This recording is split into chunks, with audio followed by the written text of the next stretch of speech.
არის სამომავლო კარიერა, მაგალითად ფედერას უკავშირდება ის ყველა პროკურორობა, გამგებლობა, ანალოგა და პარტიზანობა, უნდა არ მეც ესეთი საკანონმდებლო და რაღაცა ყოველდღიური სწავლის მიღმა რა გაინტერესებს. ჩვენ დავსვით საფრთხეების მუშაობენ ამ სტატისტიკაზე კიბერდანაშაულთან მიმართებაში, რომ საზღვაო ერთეულად ავიღოთ, შეგვიძლია ჩვენს ვარებად როგორ ხდება, რა პროცენტული მაჩვენებელია ჩვენ სახელმწიფოში ამ კუთხეში.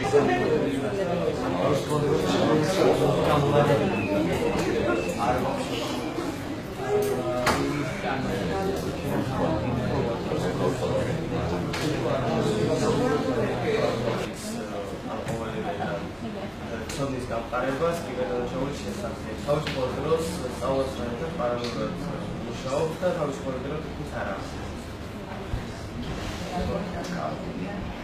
დღევანდელი ტრენინგის ფარგლებში სტუდენტებს მიეწოდათ ინფორმაცია კიბერდანაშაულის შესახებ, ჩვენ ვისაუბრეთ იმ საკანონმდებლო ბაზის შესახებ, რომელიც გვაქვს კიბერდანაშაულის ბრძოლის საკითხებზე, ასევე კიბერდანაშაულის გავრცელებულ სახეებზე და მის პრევენციაზე.